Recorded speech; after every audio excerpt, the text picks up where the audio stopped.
like you said, you can't pull over. You can't, Yeah, you can't say, okay, God, can you just pause real quick? I need to figure this out. No, there's right. life's still moving. And so it's just kind of putting the right thing into, in the right moment, in the right process, so that you can do all those things one thing at a time.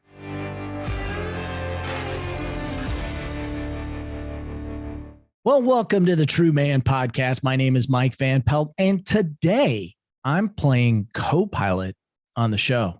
You like how I did that, Slice? Yeah, Today's podcast is going to be very exciting. It's like my own version of Top Gun today. I have tremendous admiration for our American military and what they go through and the leadership training that they get while serving our great country. And thank God they're able to transition some of those stories and that leadership back to civilian life. So today we're going to tap into a little bit of that. So welcome to the podcast, Dom Slice Teich.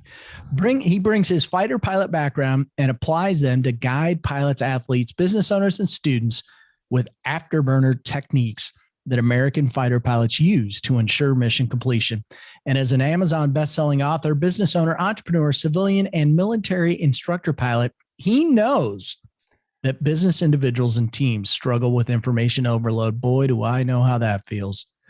How do we fix that? Well, I can't wait to find out. Slice, welcome to the podcast. Thank you, Mike. Thanks for having me on your show. Happy to be here. I just love to say Slice. I just think that's cool. So Slice, how does one decide to become a fighter pilot? Was this something that was in the works when you were young? How did all that happen? Yeah. So, I mean, in a nutshell, it was, I think that many, not all, but in my case, I've always just really liked airplanes. Yeah.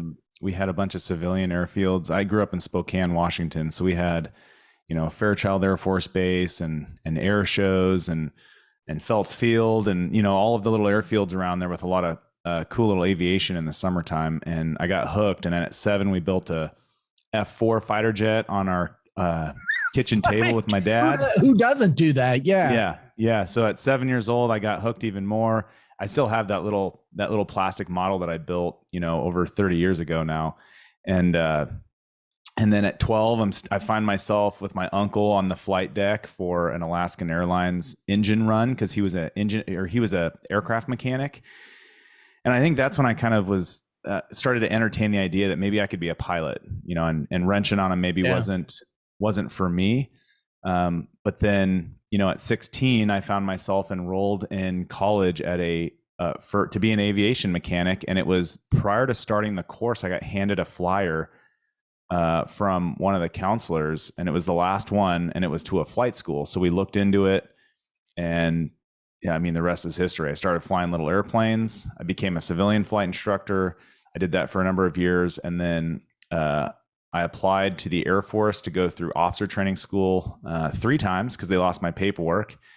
And then after going through pilot training, or during pilot training, you get chances to compete to be a fighter pilot. And I made the fighter track and then did all right there, and eventually ended up in a single seat jet fighter.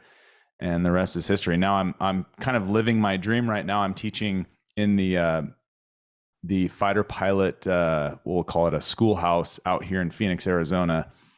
And so, all the guys that we get it's their first time flying an F-16. We do a lot of retraining for guys that have done it before, but the majority of our students are new, and it's really cool. Yeah. I was just sitting here thinking, and not that I give it a lot of thought. I do love speed, but I prefer it be on the ground, like IndyCar or something like that. But what is that like to hop in? I mean, because my only is I'm hopping on a commercial aircraft to go from point A to point B, but that's got to be just miles away from flying a plane like an F-16. What is that like, hopping in that sucker and just taking off? Yeah, I mean the big airplanes, right? They got a ton of power. And that feeling that you get when you're taking off is not too far off of a jet fighter takeoff. the pushing back in your seat, right? It's a very linear acceleration. So I would say that my first civilian aircraft that I flew was a little 4-seater. It felt like I was on a lawn chair with a with a with just like a big lawnmower on the front, and it felt like I was on the edge of death all the time. And it was so much fun, and I just loved it. And that hooked me, because those little airplanes, they get bounced around all over the place. They're kind of tough to land because they float a little bit more. They don't tend to like to come back down once you get close to the ground. But then the jet fighter stuff, I think it was more unnerving because when you're competing to get the fighter jet track, and then subsequently when you are a fighter pilot, it's a lot of fun now, but there are times where because nobody's shooting at you, right? Well, there's that, but then a lot of times, you're just so competition mindset based. At least I was. Oh, sure. And granted, I had a ton of fun doing it, but there's just a different aspect to being graded or knowing that somebody is watching you. And so I have found that a lot of people are looking for their passion nowadays, and what I've found is that passion typically comes well after you have put all of your effort into it. And granted, that is coupled with prayer and, learning and talking to the big man upstairs to make sure you're on the right path. But if you're doing that and then you get good at what you're doing, the passion comes from that, right? I'm very passionate about what I do now, and it's a lot of fun. But there are times where it was not a lot of fun, and getting sent on, multiple deployments and being all over the world away from the family, you better have a strong passion, because that's not a lot of fun a lot of times. What does that feel like to get the phone call, where, okay, guys, we're going into an uncomfortable situation. I'm trying to think how to word it. I'm not a military. Sure. How, what is that like when you get the call? So are you talking about the phone call before you deploy? So you're in well, the not state. before you deploy, but I mean, by the time you've gone through your training and it's a military exercise, right? Yeah. I mean, do you know in advance that you're going to do an exercise, or have you been involved in situations where it's an emergency and we got to get up now? Yeah. So, I mean, there's some words. Let's clarify the words we're using. So exercise. Exercise is typically we're either at our home base or we've gone to another base to exercise and train with maybe other nations, or we're going to do training for our squadron or based on what we're going to go do. Wartime scenarios. So when you're deployed, at least, so we've been in contingency operations since the Gulf War. So the U.S. has just been constantly at war all over the world since, the Gulf. And so when you're deployed, when you're there and you're in theater, you're always the first deployment, we got shelled 56 times. And then the second deployment, I mean, every time you go fly, you're flying a combat mission. So that really is not something that is super shocking, because you know that you're there to do the job. I think it is at least for me in my personal situation, getting the call or getting told that I am going to deploy. And that's before like the deployment spin up. That's before, get your bags together and your will and your powers of attorney and all of that stuff. Yeah. It's that first conversation. And the reason it is, it gives you chills, and there's something in that message that's a little bit more unnerving, is that it's just the time commitment away, especially if you're married, if you have kids. I mean, even if you're not, I would imagine that everybody goes through a little bit of like, oh crap, we're doing this. Well, yeah, I would guess. I mean, I can't put myself in that position. And in fact, I feel a little embarrassed that I worded it the way that I worded it, because even I know, since essentially 9/11, I mean, we've been in some degree of I shouldn't say some degree. I mean, we've pretty much been at war nonstop. Yep. Yeah, I mean, even we turned off Afghanistan last year, was it, right? It's been a little over a year now, and we started a month later with Ukraine because we needed another war. Yeah. It's kind of the world we're living in. So Yeah. so tell us. I mean, listen, there's a couple of questions we got to get out of here. How do you get the call name Slice? Where does that come from? Yeah, so that was I know somebody wants to know the answer to that question. yeah, that's not something just like in any tight-knit group, you don't make up your own you Right. don't make up your own name, right? You don't say, "Hey, I'm the beast," or whatever, right? Like there are guys that get those call signs, but I'm a golfer, so I can't help but be curious because yeah, in the world I'm from, this is not good. Okay, yeah. so I don't know Now, how this I do love to golf. I just got back from a golf tournament supporting a children's cancer nonprofit this weekend. So I love to golf. I didn't get the call sign Slice from golf, but it was from when I was a young fighter pilot. Before I was, I mean, you're called a lot of things. Many of them are not nice. But then you go through what's called a naming ceremony, and it's typically a name that you get from your peers, and it's this whole thing, right? And we won't get into that, but you've done something stupid, or it's usually something you've done stupid, right? So in my case, This sounds like it might be an off-air story, actually.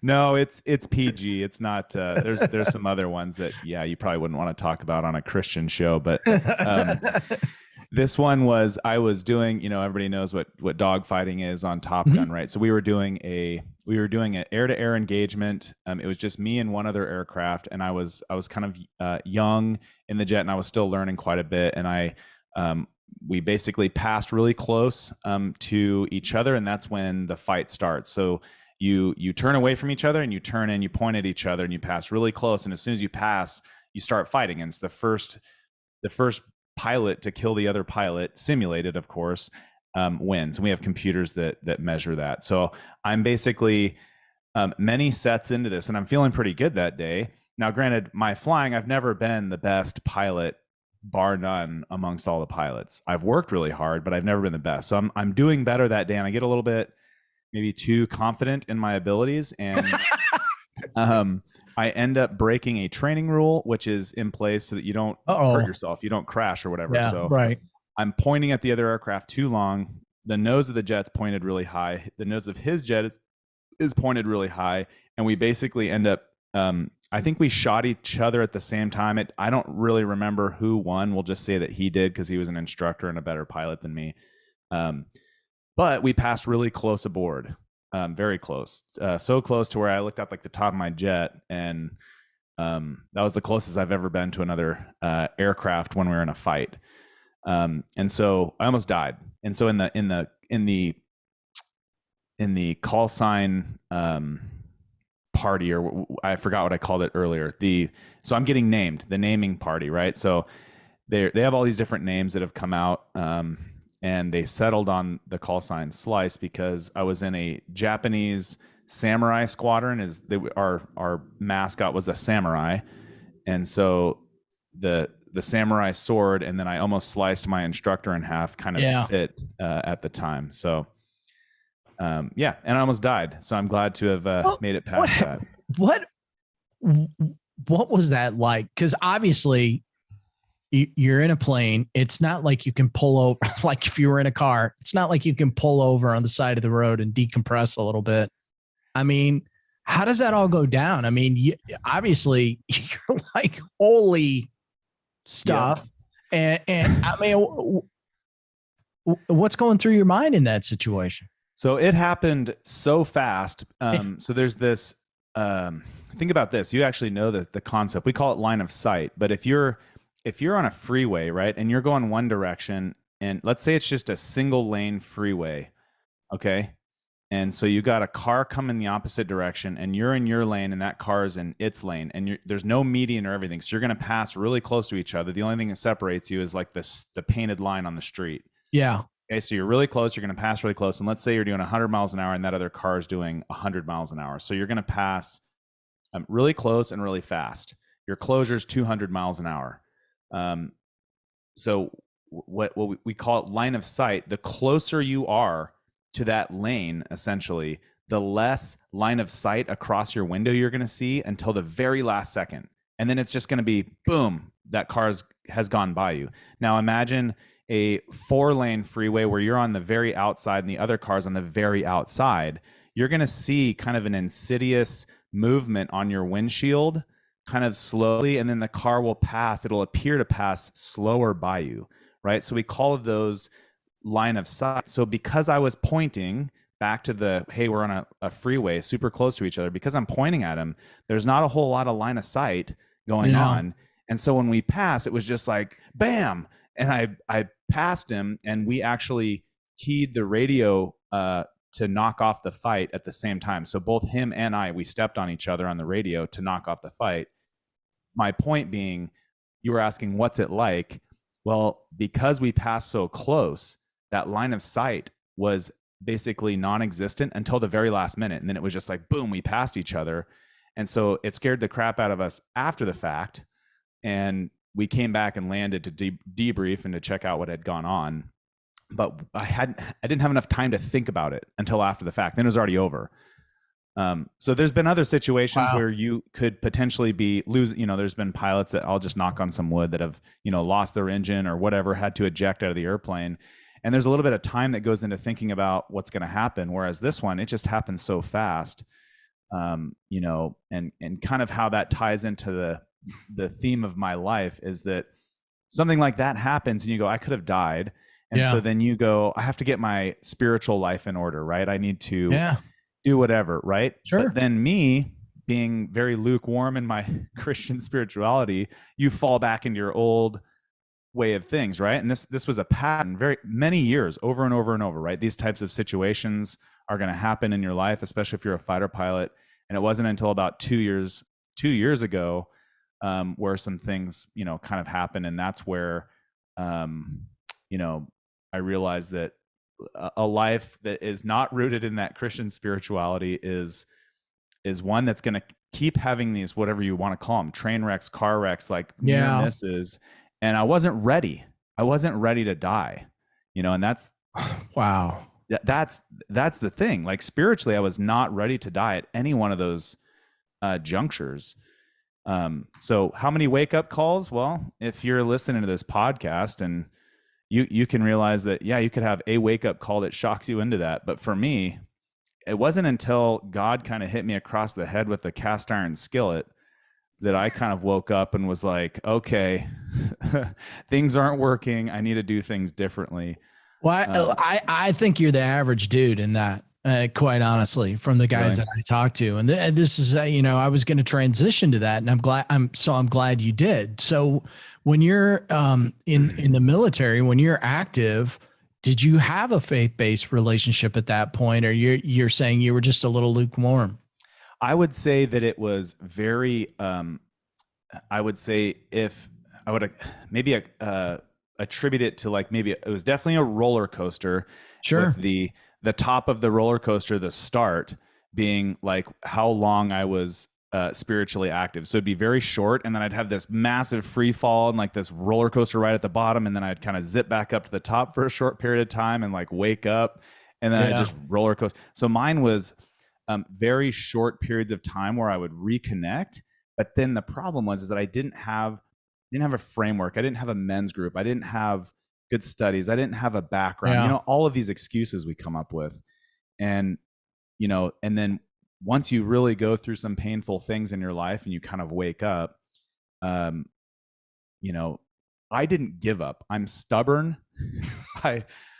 There have been times in my life where I've been massively arrogant and cocky. And now I would just say I'm more confident and I'm more grounded. And a lot of that is my Christian spirituality. Well, talk about that a little bit from the standpoint of, was there one defining moment where you went, man, I got to get right?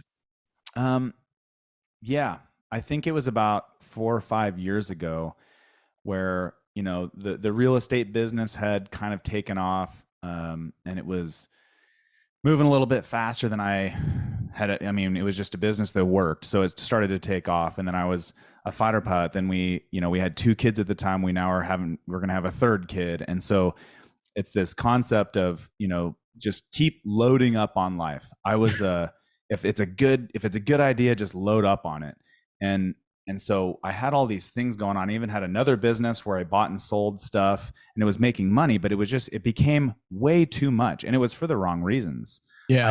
I had loaded up on life for all of the material trappings of the world, and it was working. The problem is that it, coupled with my, historical past and deployments and seeing people die and killing people and not ever dealing with that, it was kind of like a trash can. I had a trash can with a lid on it, and I kept like sneaking things into that trash can, just slamming the lid back on. And then one day I threw a grenade in there and it just blew up. And so it wasn't really one defining moment that woke me up. It was like what do they say? Death by 1,000 paper cuts. So it was just all of these little slights that just added up, and then boom, hand grenade goes in the trash can. It blows up, and I find myself in a mental state that is less than optimal, and then basically having to say, I'm not okay. Something's wrong. And then, that led to some counseling and talking with, Christian counselors, and then a fight to get into a men's group. And I say fight because the first 3 failed. So just really searching for something, for more meaning to life. Now, this is interesting.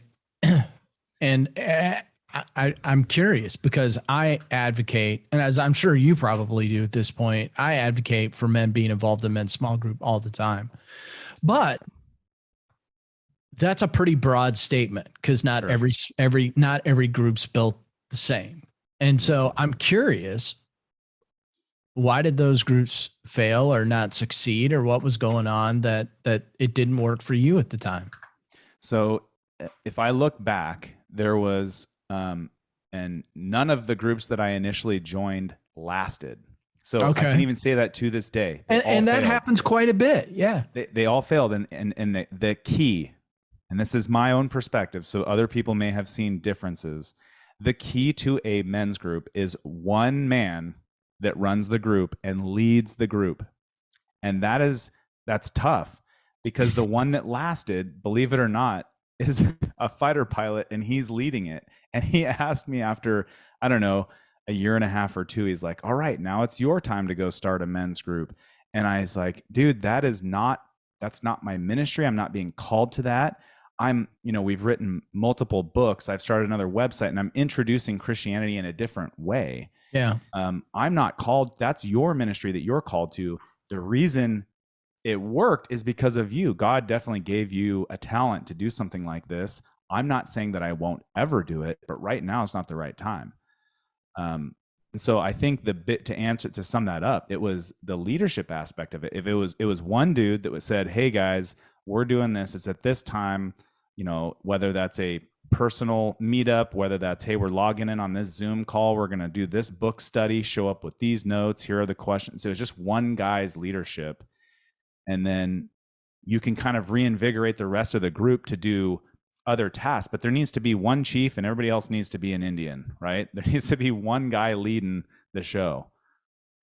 Yeah, listen, I've experienced the same thing, or at least having one or two leaders that, swap in and out. That was kind of what we did in my group that was successful. But there's got to be somebody there to lead the charge, right? Yep. Or, because not everybody wants to lead that type, and not everybody's called to do that type of thing. Yeah. So, and I like how you put it there, because I'll clarify what I said about one leader. Yes, there's one leader in charge. This guy started it, and he's kind of been the overall like group lead. But if there have been other instances where, he hands the baton to us and goes, dude, you're leading this part. But then generally speaking, the baton goes back to him because he has the vision. Now this he's got like I don't know what his master's degree is and stuff, but dude, he's very studied on this stuff, and he has a very Christian background. He can facilitate these conversations, and I was not there in my faith. So me leading would have been like, yo, dudes, let's do this stuff. And then I'm just kind of, it wasn't targeted to what we needed at the time. Yeah. So has that changed now for you? No, it's still the group is still going on. I mean, now at this point, I feel like I could lead a men's group Yeah. because I've been in one long enough. I'm much more firm and read in my Christian faith. And the way that I could lead it is now knowing and being humble and saying, I don't know the answer to this. Let's get this guy in, or let's call this guy, or let's do these things to learn this. So I'm not going to BS my way through. And I feel like I have enough past where people can relate to that. And that's what I found in a lot of men's group and a lot of men nowadays too. Yeah. Is that if you're not in a men's group and if you don't have that connection, and not your wife doesn't fill this void. If you don't connect with those other men, you may think that you're alone and the only one going through that. And largely I've found over 75% of our problems as men, other men are sharing those same struggles. Exact same. I'd put the number higher. Yeah. And so that was a very generous, number, but yes, call it 90% of the time. You have issues with your parents or your siblings or your friends, or issues at work, or spiritual battles you're going through, or what have you. Talk about how your spiritual growth, your background as a fighter pilot kind of leads you to where you're at and what you're doing now.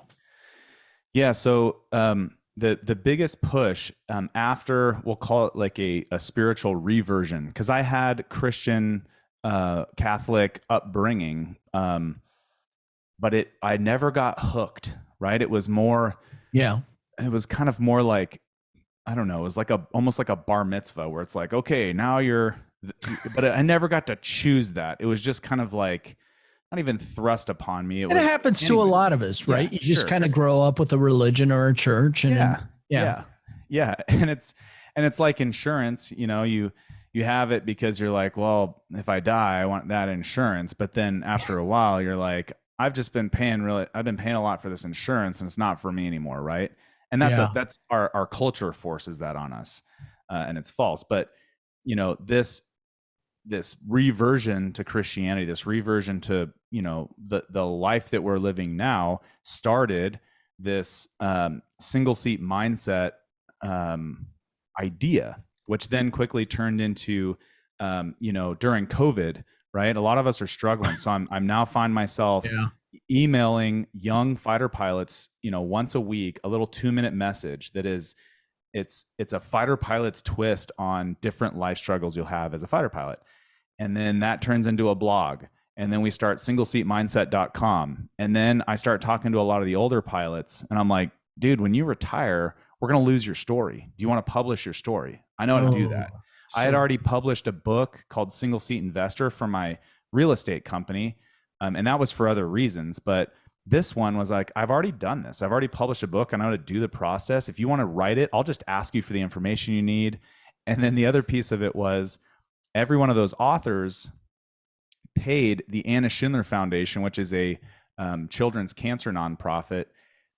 They paid to be a part of it, and they paid that cancer nonprofit. So it didn't go through my business accounts. It went direct to charity. So not only were they giving back to charity, they were putting their story in a book form, which is lasting. People don't throw books away. And they're in these short stories, right? Because we if I was to give like what is single seat mindset, right? What does that mean? Well, we're single seat fighter pilots, and it's the processes and the training and the deployments and the combat, like all the stuff we've been through. You learn from that, and you can apply those to different parts of your life. And we found that goal-oriented individuals, they get very frustrated when there's rigid structures and slow processes and like unnecessary protocols that are getting in their way, and there's no like defined outcome. Like, where are we going with this, right? So we found that fighter pilots like myself, like all the ones, we're up to 40 plus now that are authors in single seat mindset in our bigger company in books. We're trained to make these decisions at 800 plus miles an hour a day, and those decision-making skills are very leverageable and incredibly useful in high-performance professions, right? And so that's why I created Single Seat Mindset, was to get all these fighter pilots together. We guide action takers with short, impactful steps, and we've seen a lot of people avoid the, the failures that a lot of us see in life. Right? You just said, like, not, call it 90% of men see a lot of the same thing. 90% of people have the same types of failure, and then when they avoid those failures, they can control their success a little bit more in life. Well, yeah, and I think that, from a military perspective, particularly, as somebody who's flown F-16s, I mean, the difference between a second or two and making a mistake is somebody's life's on the line, right? I mean, you can make a mistake in business and still survive, but Sure. I mean, a lot of times, and I hear this a lot from guys, we talk about anger quite a bit. I mean, you have a second or two to take a deep breath, right? And relax and control the situation, or let the situation control you. And if you let the situation control you, that could be that in and of itself could be a fatal mistake. I mean, and I don't mean somebody would die, but it could mean the difference between success or failure. And so I'd love to think, what you bring to the plate from that standpoint is kind of, hey, here's what a few seconds of deep breathing or taking a look in the mirror or whatever can do. Is that fair? That is fair. Yep. I'd say to kind of, we'll call it piggyback on what you just said, the decision-making skills that many of us have can be learned, right? I learned them. Oh yeah.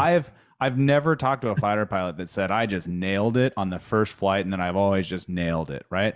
And if there is one that ever tells you that and you're listening to this and you ever hear that, run away, because that's not true. Yeah. People don't, it's a trained behavior. We have plastic brains that can be remolded and learned.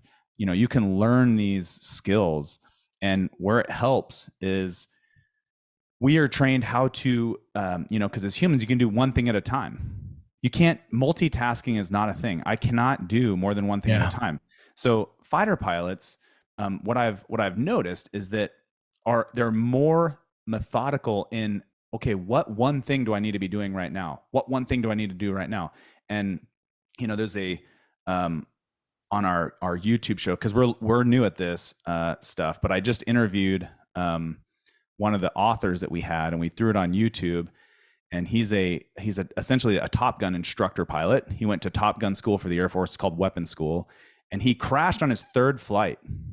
So his third flight, he crashed, right? And then, how do you pick yourself back up after crashing an aircraft and then become go through the Top Gun instructor school and graduate and then be just a phenomenal instructor? Well, it's this idea of cross-check. And what a cross-check is I'm looking at my instruments, I'm looking outside, I'm looking at this, I'm talking on the radio, but you're doing one thing at a time. But there are times, and the learned behavior is, well, what do I need to be doing right now?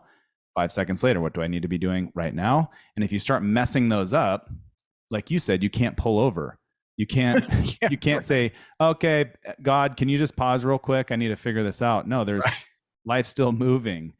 And so it's just kind of putting the right thing into, in the right moment, in the right process, so that you can do all those things one thing at a time. And to leverage that into life, in order to even be down the right track, what I've found is that if I don't have my businesses, my life, my flying, my family, my kids, if I don't root that in Christian spirituality, that's not free floating spirituality, like, oh, I'm just a spiritual being and person. Yes, I know that, but it doesn't have the framework, right? Because my analogy is, I could be very free if I just didn't put my buckle on and then I ejected out of the airplane. I'm going to be, as Tom Petty would saying, free falling. It doesn't sound very nice to me. No. So when you put your seatbelt on, there's rules for a reason. And I've found that Christianity is my seatbelt, right? And is it the most comfortable? No. But if I punch out, if I eject out of the aircraft, my parachute's going to work. I'm going to be strapped in and I'll float down. But if I don't root it in that, the bounded Christianity, that spirituality, if I don't have that, then I'll be free falling. And I've done it in my life. It doesn't work. And when you land, if you live, it's a tough landing. Well, yeah, yeah. No, there's no doubt about it. So before we wrap up today, I have to ask you a very serious question since you're kind of doing some flying now with guys that what do they do? Pay for this experience? Flying experience? How does this? Are they paid to be fighter pilots? Well, no. I thought you said you were doing a flying experience type thing with guys. So I've been a civilian flight instructor. Is that what you're hinting at? And then I've been yeah. So as a civilian flight instructor, people are usually civilians.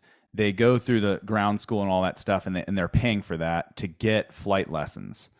So in an F-16 type plane? No. Outside. So as a civilian flight instructor, I'm flying civilian aircraft. Now F-16s, fighter jets, no, those are, you can't pay to play in that space. Now I hadn't heard that, and I maybe I misunderstood that. So I was like, "Holy cow, really? Can you do that?" And I just wanted to know, out of 10 guys, how many made it through without the barf bag? But so I've done probably I had to ask the question. Yeah, I mean, I've easily done over 100 incentive flights. In the military. So guys, we do have a couple of 2-seat models where the let's say an enlisted mechanic does really well and he gets picked by a squadron commander to go get what's called an incentive flight. He's not paying to do that. He's already in the military, or there's other vetting processes for people to come in and get a backseat ride. They get in the back seat and they go fly. And I would say probably about 75% plus, and I think that's maybe being a little generous, get sick. And there's you laugh. There's no, I had to ask. That's why there's no shame in that, because you're going from standing on the ground and driving cars to like getting your face melted off at 9 Gs, and it's just and you're flipping upside down, and the world's literally tumbling around you. No, listen, I honestly couldn't imagine. I'm not sure it's something that I would want to do. I did do the Indy driving car experience. I got up to 158, and nice. There were a couple times where I tried punching it pretty good, and you can feel the G forces. Yes. In an Indy car, it's quite an experience, but I don't know about the whole. That would be third dimension. Yeah, it'd be pretty serious stuff. So listen, absolutely appreciated you being on the show today. And of course, we'll put this information in our show notes, but tell everybody, how can they get a hold of you? How can they find out about, your book, your training, that type of thing? Sure. Yeah. Everything is located at singleseatmindset.com. That has some, different programs that we offer. It's growing. We still are in a pretty big growth phase, but singleseatmindset.com, you can find the books on there.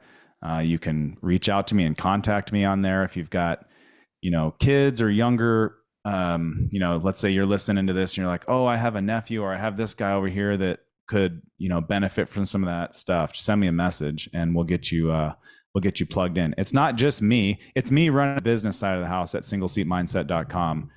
But we do have resources. We are 40 fighter pilots strong and growing right now. So there you go. So he's got a lot of wingmen. Yeah. Yeah. Perfect. I haven't heard that yet. I'm stealing it. Well, you could steal it. Listen, because, even in our men's groups, we talk, because we use the military, dialect quite a bit, we always say, hey, have a wingman, So, I mean, see, got single seat mindset. You need a dual seat mindset. No dual seat. You gotta have your wingman, man. He's in another airplane. Well, cool. Listen, thanks a lot for being on the podcast. And, if you guys are, into the whole plane thing, you like a little training, check out Single Seat Mindset. I'm sure Slice would greatly appreciate it. I got to get myself a call name. Thanks for being on the show. Thanks, Mike. All right. Take care.